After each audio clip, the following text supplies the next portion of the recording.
kahapon nga, hindi ngayon, napagdesisyonan na linisin ang 1 taon na naming aircon na walang linis. At ayan, nililinis na muna dahil ang aircon namin ay sobrang dumi.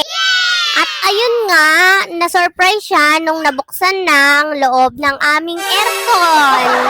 Hindi siya na-update na may taniman na pala ng palay. At iyan, naglaan siya ng oras. Akala niya 1 oras lang tapos na. Pero nagkamali pala siya.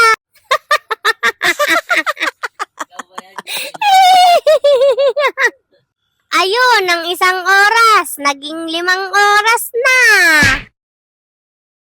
At ng mga oras na yan, hindi na siya natutuwa sa ginagawa niya. Wow! Siya ay busit na. Akala niya kasi saglit niya lang matatapos yan. Pero san ka, inabot pa siya ng hapon na. Nung mga oras na yan, hindi na sabon ang hanap niya, kundi kanin na. Gutom na pala.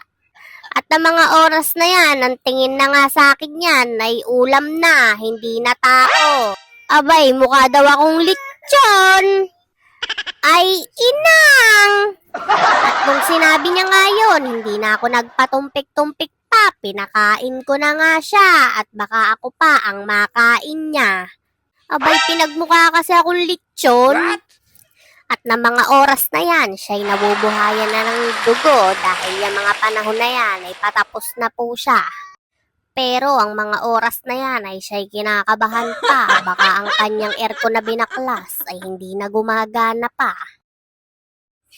Malaking bagay din talaga na magkaroon tayo ng kaalaman sa paggagawa ng ganyan. Kasi alam nyo ba kami, sa mga ganyang bagay, nakakatipid na kami sa labor kasi siya na yung gumagawa halos lahat.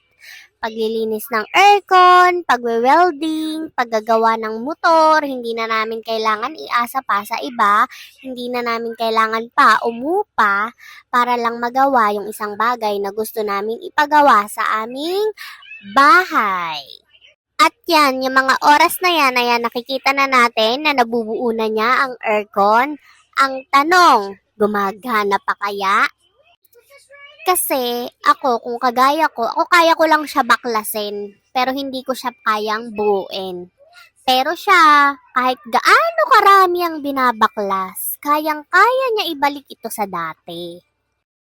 Kaya ikaw na nanonood nito, kung alam mo sa sarili mo na kaya mo rin gawin yung mga ganyang bagay, huwag mong sayangin. Gamitin mo, baka sakaling makatulong sa'yo.